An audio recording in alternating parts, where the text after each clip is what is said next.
HinKhoj word of the day, integrity.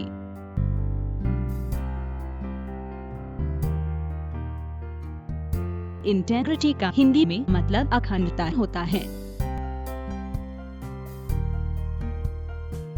Integrity noun या संज्ञा के रूप में synonyms of integrity: unity, infra projects limited, unification, wholeness, coherence, cohesion, solidarity.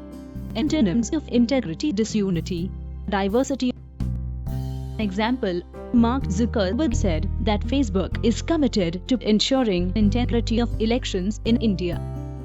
उदाहरण: mark Zuckerberg ने कहा कि फेसबुक भारत में चुनावों की अखंडता सुनिश्चित करने के लिए प्रतिबद्ध है।